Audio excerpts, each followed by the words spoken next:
porque mis ovejas oyen mi voz y me siguen. Es hora de oír la palabra de Dios en la voz del buen pastor, Jesucristo. Abre tu corazón.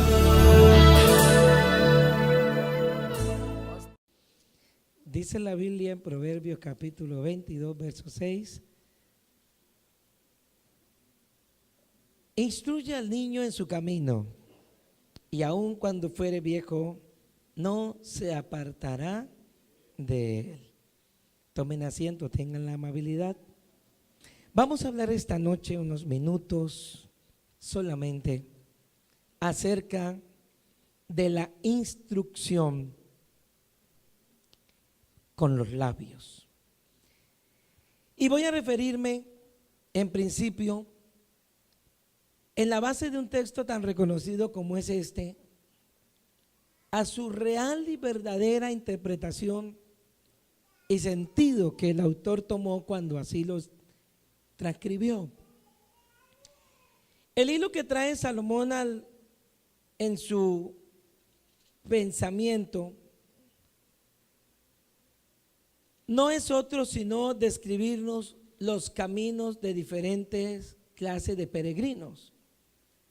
En realidad el centro de este texto no es el niño, más bien intenta decir lo que puede encontrarse en una senda y lo que puede hacerse en ella. Desde los primeros versos del mismo 22 dice: camino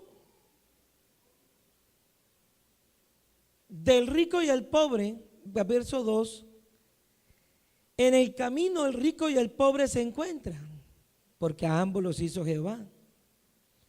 En el versículo 3 nos va a decir: es en el camino que el avisado ve el mal y se esconde, pero los simples seguirán en el camino y recibirán el daño.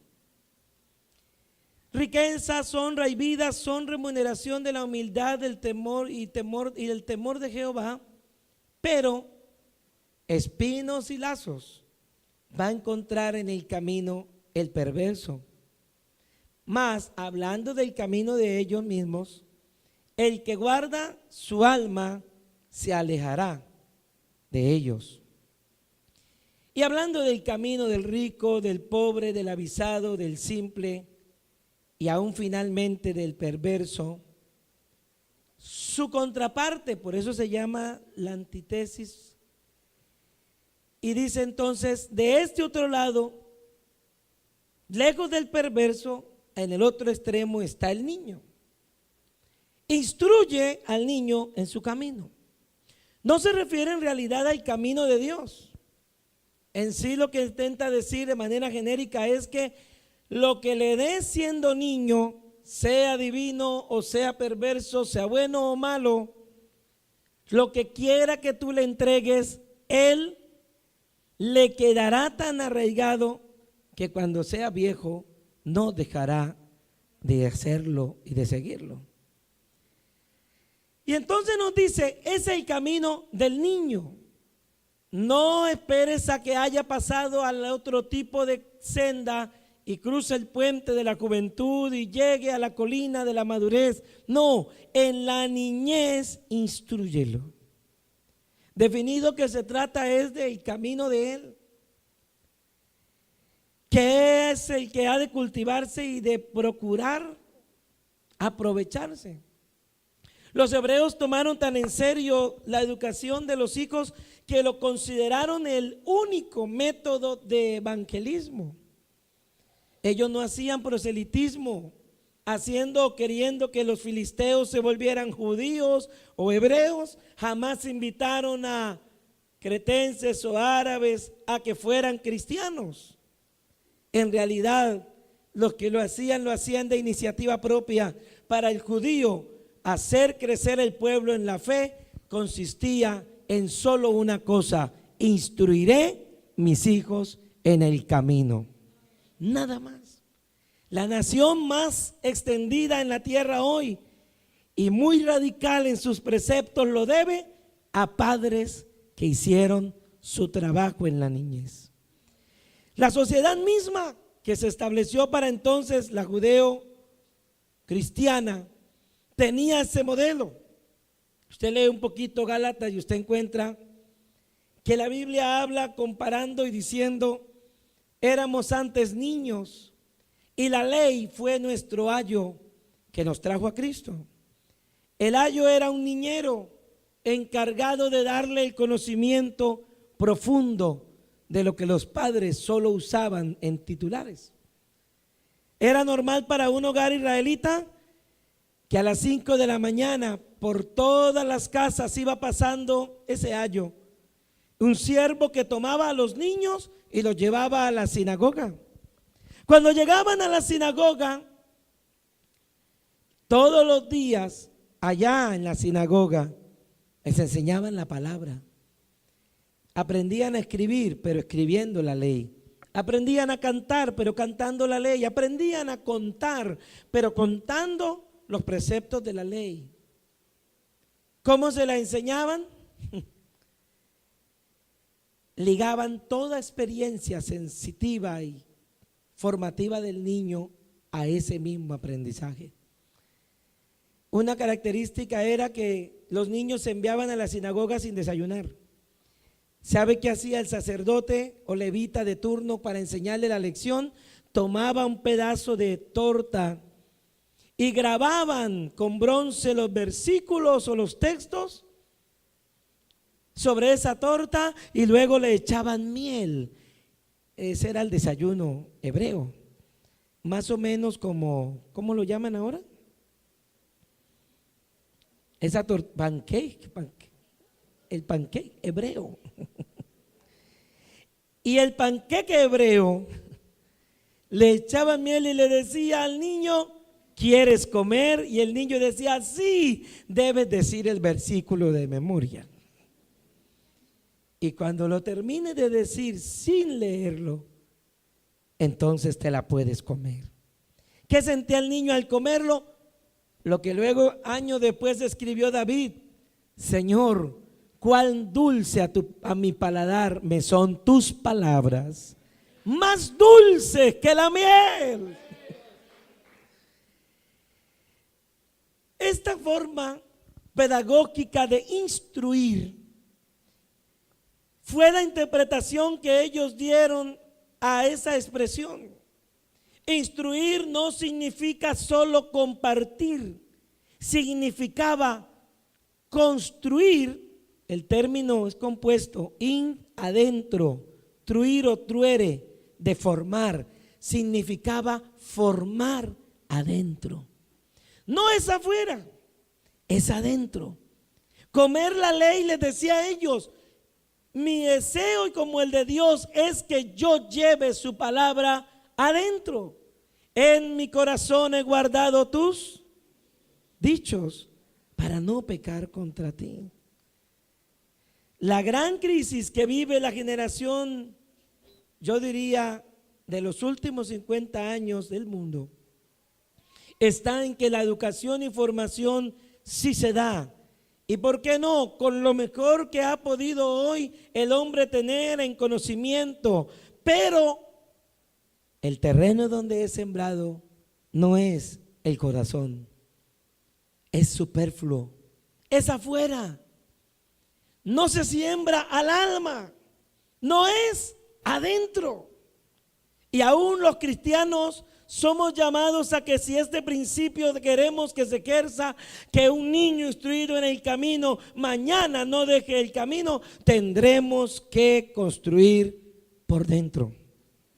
¿Conoce usted la anécdota del chico a quien la mamá le manda a sentar? Siéntate. No me siento. Que te sientes. Que no me siento. Y el pequeñito rebelde dice: no me siento. Mamá se levanta, lo toma a la fuerza, lo sienta. Y dice: ¿sí ve que sí se podía sentar? Y el niño le dice: pero por dentro estoy de pie.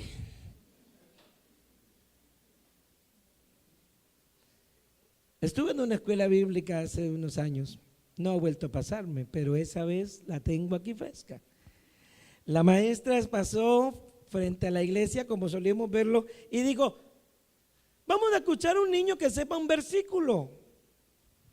¿Quién es el primero en decir el versículo? Eso sonó a competencia entre los chicos. Así que vino uno corriendo y otro que estaba más cerca también a tomar el micrófono y decir el versículo.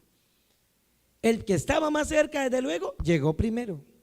Tomó el micrófono, pero el otro que venía y que no quiso detener su carrera, llegó y se lo arrebató.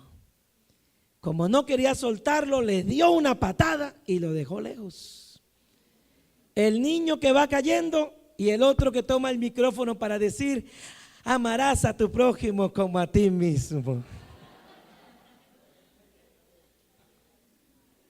Ustedes juzguen, papás. Tendríamos que decir entonces: oh, se sabe el verso, pero no lo ha entendido. Está en su mente, pero no está en el corazón. Y creo que el mismo principio se aplica a nosotros los grandes. Solo se sabe que tú entendiste: no hurtarás, cuando tienes unos vueltos en las manos que se te han olvidado, que se te han olvidado darte. Solo sabes si en realidad no adulterarás cuando alguien pasa frente a ti que excede tal vez en atractivo a quien tú hiciste un pacto. ¿Hasta qué grado en el corazón le podríamos sembrar la palabra temprano a un niño para que cuando sea hombre la tenga escrita? ¿Sabe que cuando Daniel, la Biblia dice que este chico fue parte de unas familias israelitas que luego fueron llevadas cautivas a otro país llamado Babilonia? ¿Lo recuerdan? El tiempo en que estaban en Judea o Judá, Daniel con su familia vivían la costumbre de un sacerdote que salía a la torre del templo y sonaba con el cuerno 3 veces al día. Cuando sonaba el cuerno, Daniel corría como niño y le decía: mamá, ya está sonando, es la hora de la oración. Y como propio de orientales, detenían lo que estaban haciendo. Si estaban lejos, miraban hacia donde estaba el tabernáculo o corrían hacia allá y oraban y luego volvían. En suma, un hebreo debe de orar alrededor de 24 minutos al día, porque considera que 1 minuto de cada hora le pertenece a Dios. Así que oraban. Creo que nosotros deberíamos usar más seguido este templo para orar al Señor. Ellos lo hacían. Un día los padres de Daniel son asesinados. Son tomados él con algunos amigos de su edad. Son llevados a Babilonia. Usted se acuerda, ¿verdad? Y estando allá, ya no estaba papá o mamá para decirle: ora, haz la devocional, vas a ir a la dominical. Porque si usted esta noche quisiera oír algo, sí hay una manera de lograr que alguien, un niño o adolescente, asista al culto sin tener que rogárselo. Es poder sembrarle ese deseo en el corazón. Pues con Daniel pasó. Yo no sé si a usted le ha pasado eso. El hecho de a veces crear un hábito tan continuo que cuando ya está ahí es difícil arrancarlo. Los psicólogos y terapeutas dicen que una costumbre que se practica alrededor de 1 mes se convierte en un hábito. Excelente eso, ¿verdad? Un día de esto yo creo que haré lo mismo comiendo verdura todos los días por 1 mes. Seguro funciona.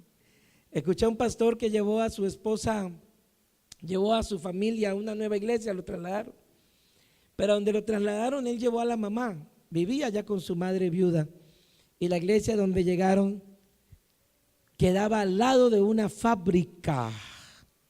Y esa señora toda la noche, de la primera noche que pasaron en la nueva casa pastoral, oyeron toda la noche la máquina de esa fábrica que había. Al día siguiente le dijo: hijo, haz algo, por favor, que cambien en la casa pastoral de lugar, pero manden a apagar esas máquinas. Pero ¿quién puede dormir con eso? Bueno, la familia anterior había dormido. Le dijo: mamá, unos días, acabo de llegar, así que mamá, por favor, ya miraremos qué hacemos, porque posiblemente no hay los recursos para hacer esos cambios, mamá. Paciencia. La paciencia duró 2 meses. A los 2 meses, por allá el muchacho, el pastor, encontró un lugar. Le dijo: mamá, encontré un sitio. Y él dice: hijo, ¿sabes qué?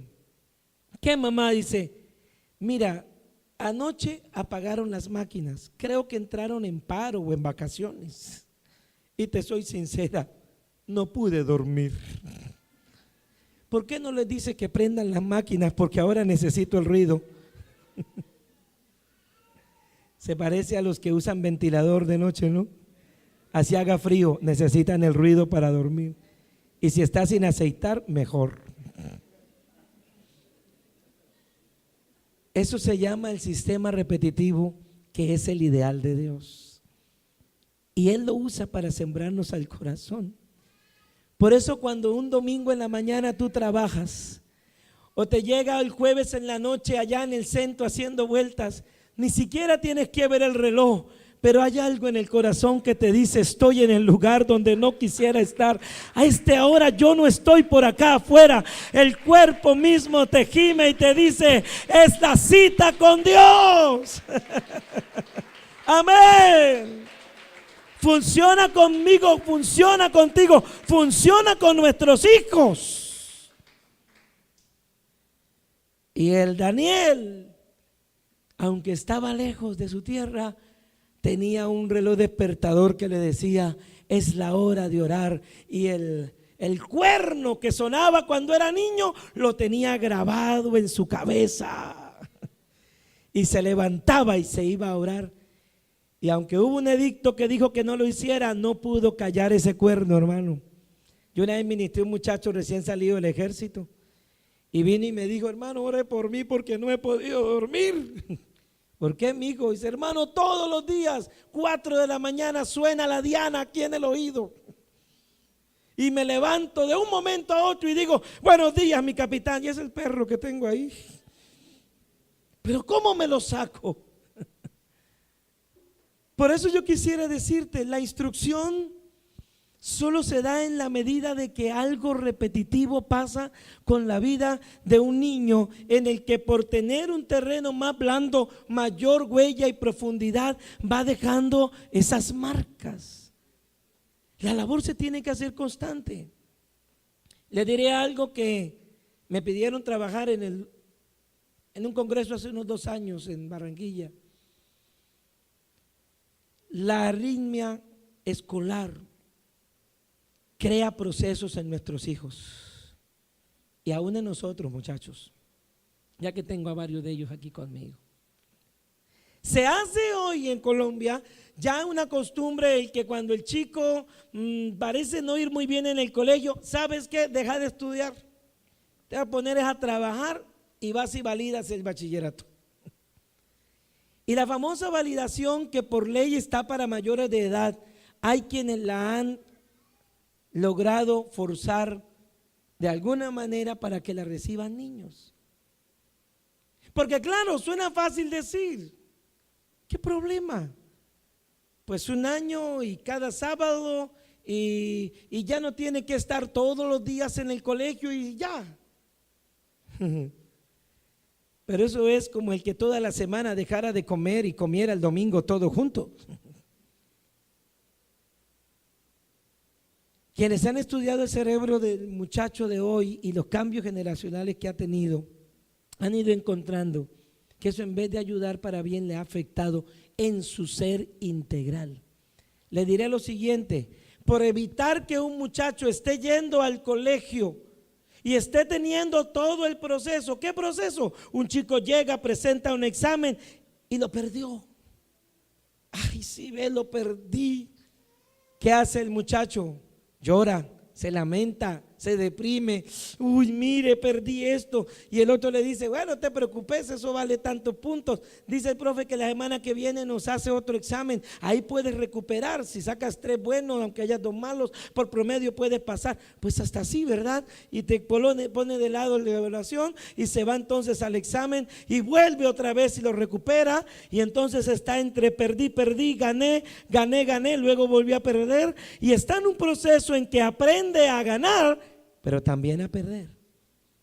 Cuando nosotros evitamos ese proceso de que él sepa qué es perder y decimos, no, lo importante es que fácilmente y muy rápidamente gane y solo gane, tú tienes un problema.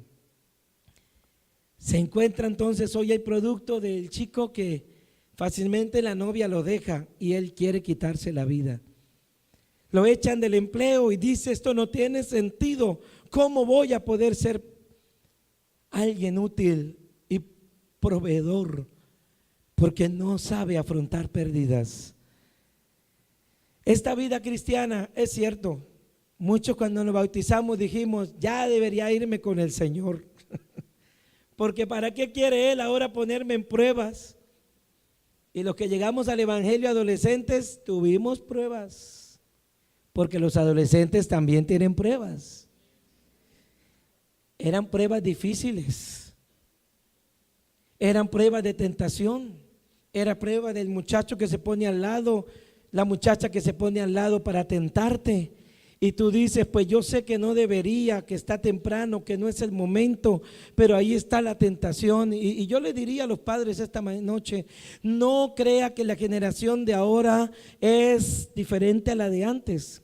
Cuando yo escucho que alguien dice, hermano, es que ahora es más difícil, hay que cambiar un método más eficaz, porque es que antes, si usted dice eso, está diciendo que los adolescentes del siglo pasado, ¿cuántos nacieron el siglo pasado? Mejor ni levantemos la mano. Es que ese era menos avanzado que este. Entonces tú crees en la evolución. Pero la Biblia me dice que la creación es el proceso de Dios para formar a alguien, no la evolución. Los adolescentes de hace 50 años eran iguales a los de ahora. Hermano, pero es que el adolescente de hoy a los 15 años ya quiere tener novia. Qué cosa tan terrible, de verdad. Pregúntale a tu abuelita a los cuántos años se casó ella. Y la abuelita que hoy está abuelita, pero un día fue adolescente, te dirá, me casé a los 14. Porque papá y mamá manejaban su crisis hormonal diferente. Pero venía y se daba.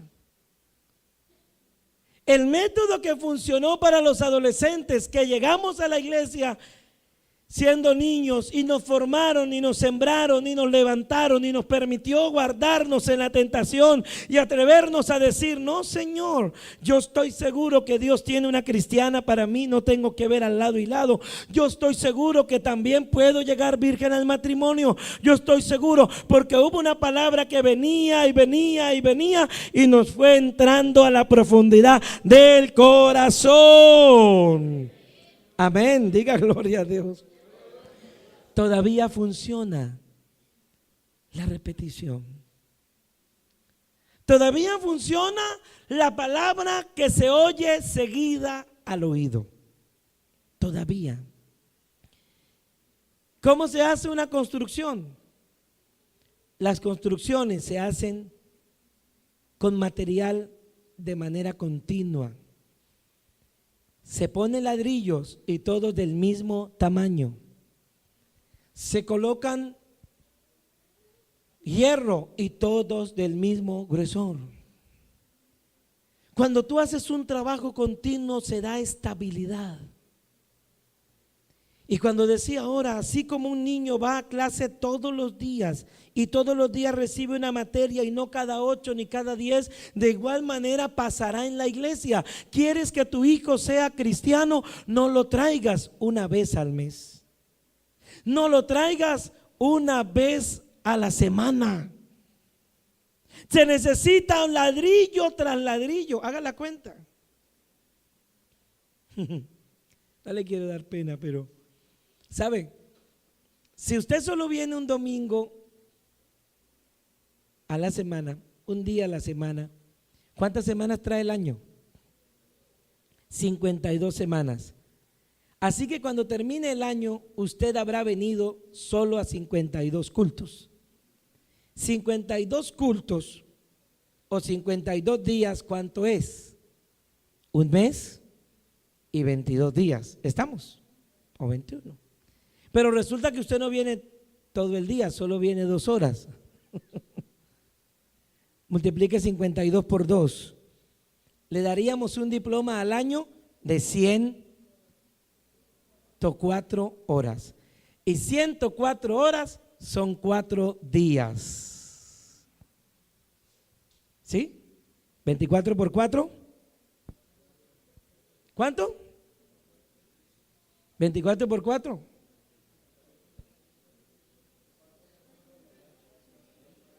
Entonces 24 horas por 4 días nos da 96 horas. ¿Me faltan cuántas horas? 6 horas.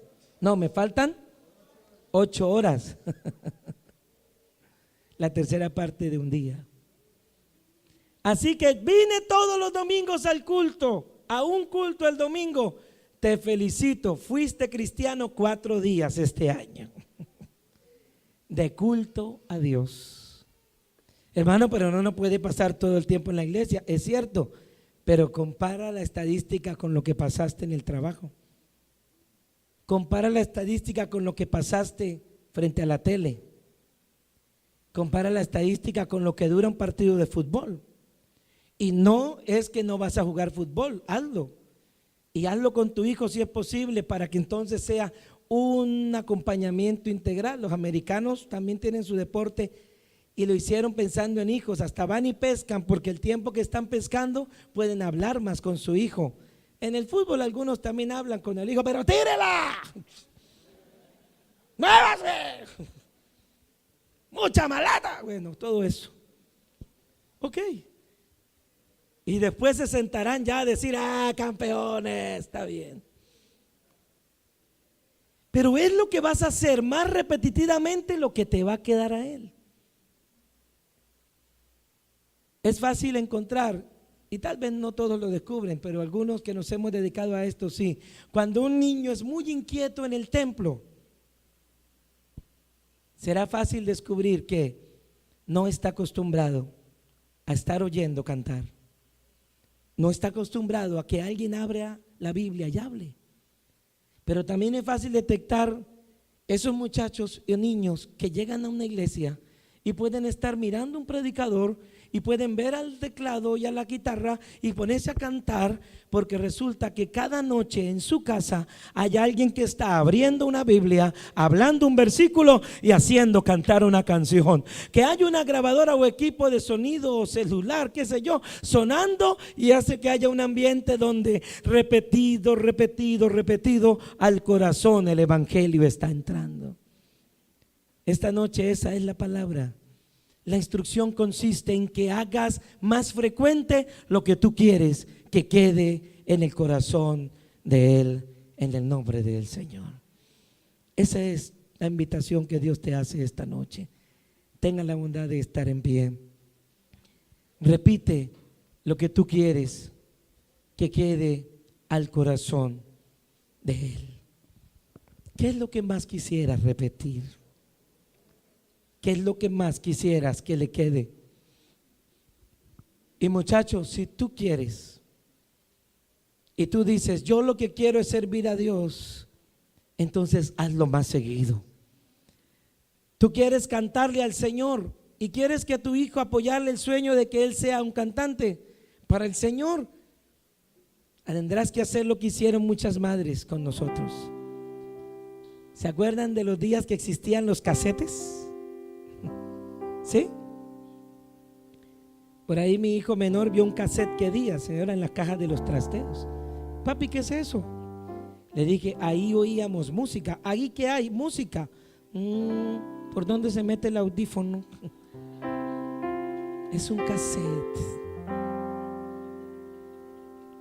Mi mamá lo ponía en una grabadora. ¿Se acuerdan de esas que tenían el botón rojo y verde? Cuidado el rojo porque daña el cassette. Y cuando se enredaba la cinta con un lapicero. Ya me estoy sintiendo viejo, no voy a seguir más diciéndoles. Pero mamá decía, para que te aprendas el himno. Yo creo que a Manadela le tocó. Hay que regresar el cassette y vuélvelo a repetir. Y vuélvelo otra vez. Y ella pensó que nos quedaba en el oído o en la mente. Y nos quedó en el corazón. Pasó el límite. Una palabra que tú repitas. Por eso, ya casados, algunos aquí dicen de vez en cuando, como decía mi papá, como decía mamá. Es que lo repitió tantas veces. Esa frase que decían ellos, no importa, Dios es bueno. No importa, pase lo que pase, a los que aman a Dios todo ayuda bien. No importa, mamá, pero no le pagaron a papá. Jehová es mi pastor, nada me faltará. Y lo oías decir, y esto vamos a hacerlo en el nombre de Jesús. Y todo le salía bien. Aprendiste porque te lo repitieron. Vamos a poner ladrillo por ladrillo, pero vamos a construir sobre el camino. De la misma medida, hazlo. Si también oye de nosotros todos los días la misma frase de amargura. Pablo Escobar, el día que le entregó a su mamá la primera remesa de dinero, le dijo: aquí está la respuesta, mamá, de lo que tú decías todos los días. No hay plata. Seré feliz el día que haya plata. Y nunca cabe. Aquí está. Pero qué bueno decirle a nuestros hijos: no es la plata lo que nos hace felices. Es Él. Es Él el que nos sostiene unidos. Porque no es una cama la que da el sueño, ni son unos muebles lo que hace un hogar. No, es Dios sobre todas las cosas. Que Dios nos enseñe más y todos los días al corazón. Oremos juntos. Haznos repetidores, Señor, de lo tuyo. Y a estos pequeños, hazlos oidores de lo tuyo. Siembra semilla, que ella caerá en tierra buena.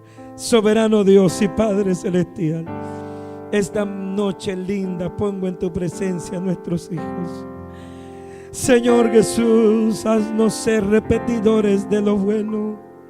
Haznos ser repetidores de lo que te gusta a ti, de lo que habla de ti, de tu fidelidad, de tu bondad. Haznos ser repetidores, Señor, de lo justo, lo bueno, lo amable, lo fiel, lo dulce, lo tierno. Dios de la gloria, sea tu palabra en nuestros labios constante, Señor, para que esta frase quede escrita en su corazón. No la arranque, Señor, de sus almas, que esté allí cuando llegue la tentación, que puedan recordarla cuando llegue la provocación del enemigo. Que sea escrita en su alma y en su corazón. Aleluya, aleluya. Por nuestros hijos, gracias, Señor. Por nuestros muchachos, gracias. Por querer ellos oír de ti, muchas gracias. Señor Jesús, ayúdanos a nunca abandonar este camino, para que ellos que siguen nuestras huellas jamás tampoco se pierdan. En el nombre de Jesucristo. Amén. Amén. Solo por ti, mi gran Señor, pudimos cambiar de vida. Nos soltamos de las garras del pecado y del error. Mas ahora, mi Jesús, te servimos solo a ti, y al diablo y sus tinieblas hemos dejado. Solo tú me das felicidad. Tan solo por ti, Señor, mi vida siente paz.